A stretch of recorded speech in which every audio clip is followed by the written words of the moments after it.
the next Skoda Superb or Skoda Octavia will probably look like this, more like a American muscle car, like a estate form of a Dodge Challenger or Dodge Charger or something like that. Very exciting exterior and interior tour of the future of Skoda with Thomas and Autogefühl in 4K, full screen, full length. Let's go with this front that is reminding me a little bit of the recently presented Chinese Audi version, the E5, very interesting.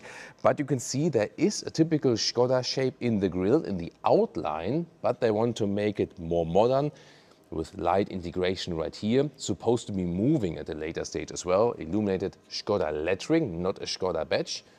And this black outline to symbolize something of the combustion era, but yet again closed for the electric version, because this is also an outlook of the next electric estate. And very interesting details already in the front. I mean, it's really bold design, monolithic design basically.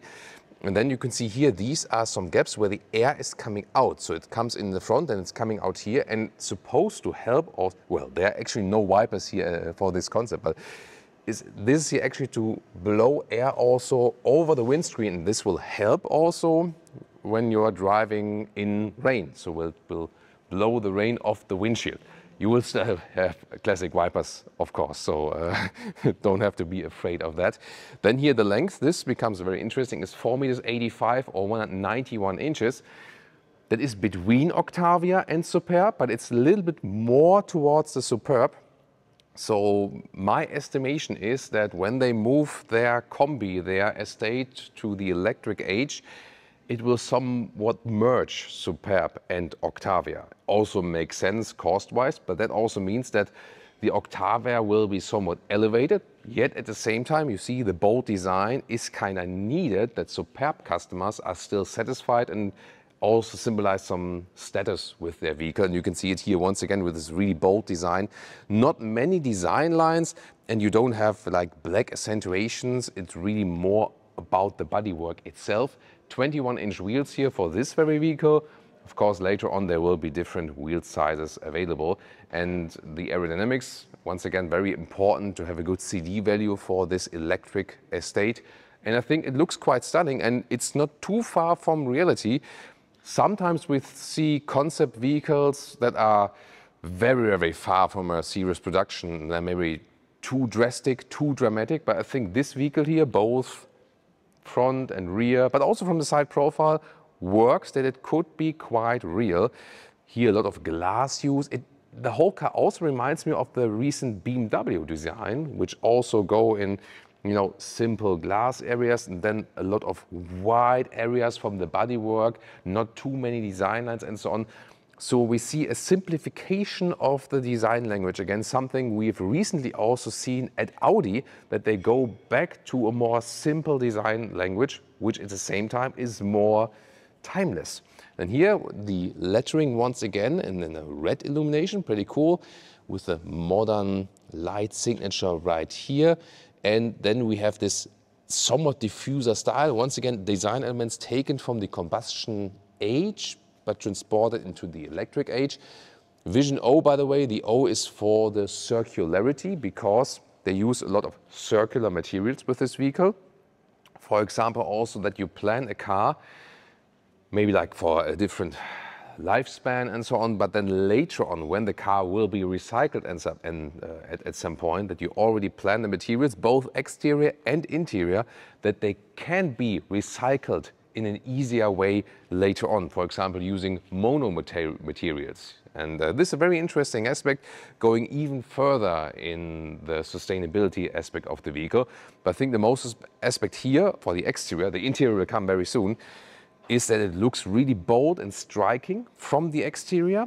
It can combine both Superb and Octavia in one. And I think that both customers would be somewhat happy with that. And what can we say about the technical facts? This vehicle here will be using a completely new platform in the Volkswagen Group, a platform that will also house 100 kilowatt hours plus batteries. That is a very important thing, of course. So on the one hand, this will also be a range EV. On the other hand, it's also conceivable that they do not only do a platform with electric only, but a platform that will also house combustion engines as well. So more, going this dual way. Exact figures and details are not out yet, but this is like a first outlook, and will also present you soon more other concept vehicles from the Volkswagen Corporation that will also present different concepts. Now we can open the electric hatch. We also have some help here from Jakob from Skoda, who's keeping us the trunk open. And then we see here, this is my suitcase, easily fits in. Then we have a meter or 40-inch in length and also approximately in width. Interesting design details here. 650 liters, that is. And of course, you will be able to fold the seats then later on. And the thing is that the size here of 650 liters, that is a little bit closer to the Octavia than the Superb. Here you will have storage for the charging cables, for example, also indicated right here. And of course, as soon as this car is more final, it will give you another insight. And now to the interior of the next Superb or Octavia. So many interesting details to cover right here. And once again, some elements are maybe a little bit far, but a lot of elements are very, very close to the next Skodas in production. And once again, why is it so important? It's not only showing the future for these models, but for all next Skoda vehicles. That's the crucial aspect indeed. And this one here, 2030-ish or something, but other models will probably come earlier and then also take some of these ideas. That's the key element. Let's start at the inside of the doors. Here they use a new kind of microfiber, and this is 65% plant share. And it also has, in this case here, like a shiny effect. And it's maybe like a mix of microfiber and not exactly this Neotex neoprene approach, something different. It has like a paper-ish visual touch to it. It's very interesting. These will be cup holders where you can just press and then they come out. Interesting fabric use, and then also indirect ambient lighting here. Here there will be still real buttons, for example, for the window levers. That's interesting. And when we move to the rear doors, which will not be a suicide door, but a real proper door, here once again, this nice fabric being used. We don't see black plastic or something, or high gloss black. Here as well, the nice ambient lighting, more cup holders. And all the elements where you can see these here, this is just the indication for this hand-built car here.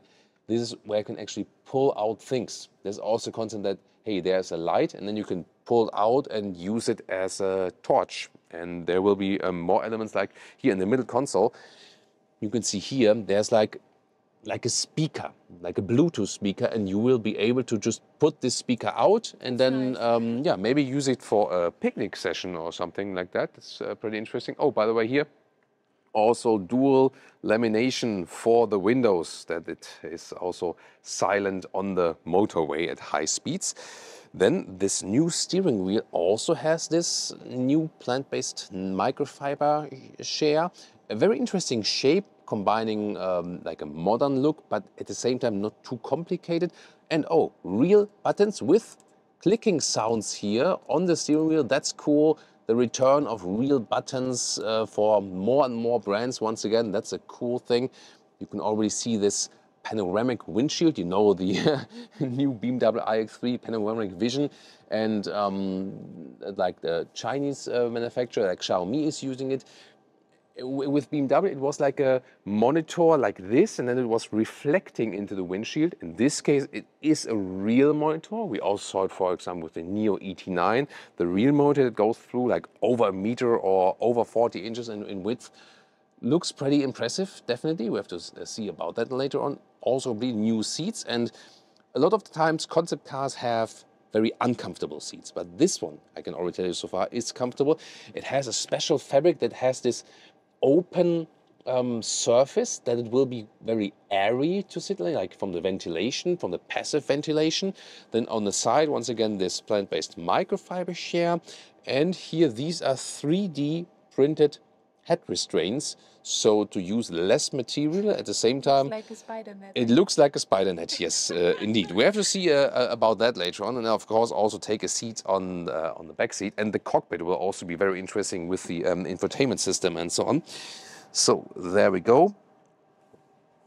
At the moment, I would say the car is a little bit low, like a low rider maybe. So here there's not too much headroom left. By the way, if you hear this fan blowing here, I try to use some audio filters that you don't hear it too much. This is the cooling for this vehicle here when it stands here in the studio all the time. But the seats themselves, they're actually pretty cool. And this fabric here, it is on the one hand a little bit, let's say rugged enough for the car use. At the same time, it's comfortable, adapts to the body, and also is good in the passive ventilation. So that's actually a pretty cool thing. You will also have these turning jogs here at the steering wheel. So once again, your prayers and my prayers have been heard. Look at these are great clicking sounds. I love that. So we could manage for you to bring back real buttons to more and more brands again, that not everything is actually in the screen, but more screen details to this one here very soon. Let's quickly move to the, this steering wheel is not a good position for my long legs, definitely. Yeah, you can have fun at my expense. That's why I'm here, to give you information and fun. So then let's get to the rear seats here, and you can see I have a lot of space here. As for the legroom, it's also a long vehicle. Will be like an attachment for an iPad and so on. And you have the same fabric use here on the seats. It's pretty cool, and it is more like a living room area here, so pretty cozy. Maybe Leah can join me here as well. That's actually pretty cool. Also like this even floor. It has this living room concept, definitely. Oh yeah, thank you, Leah, for noticing that.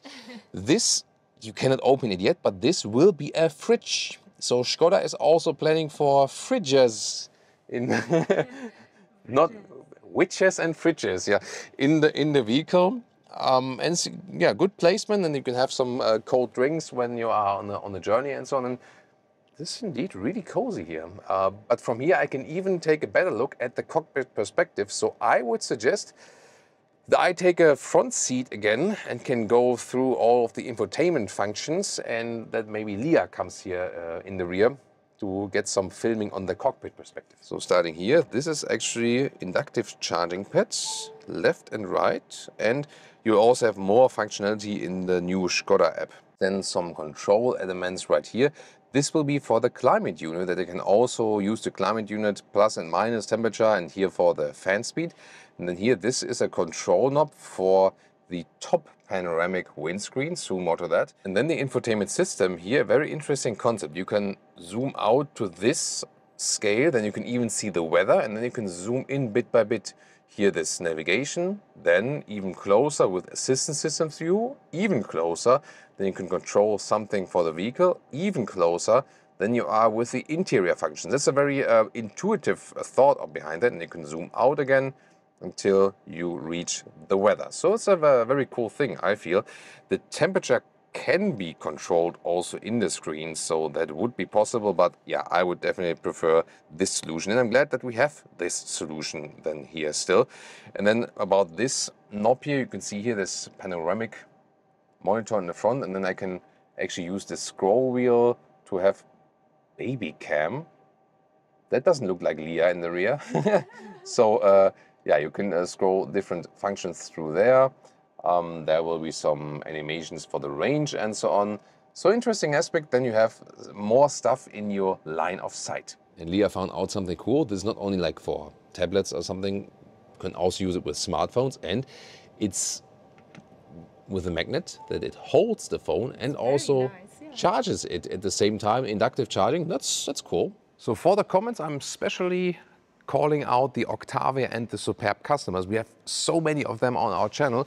What do you think about this vehicle? I would really like to know that you maybe write like, hey, I own an Octavia and I think this about it, and I own a Superb and I think this about it. So I'm really looking forward to if there is a difference between the Octavia and the Superb customers, what you think about this vehicle. And of course, everyone else, welcome to join the comments about this very vehicle. Would you like this one to be the next Superb or Octavia estate?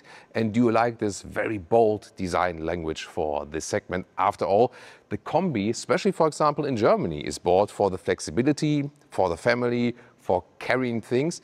And people also like that they can combine, let's say, family life, but at the same time don't drive a boring car. but have something special and something fun. That's why also the VRS models of Skoda are also very popular, and we have a lot of them right here.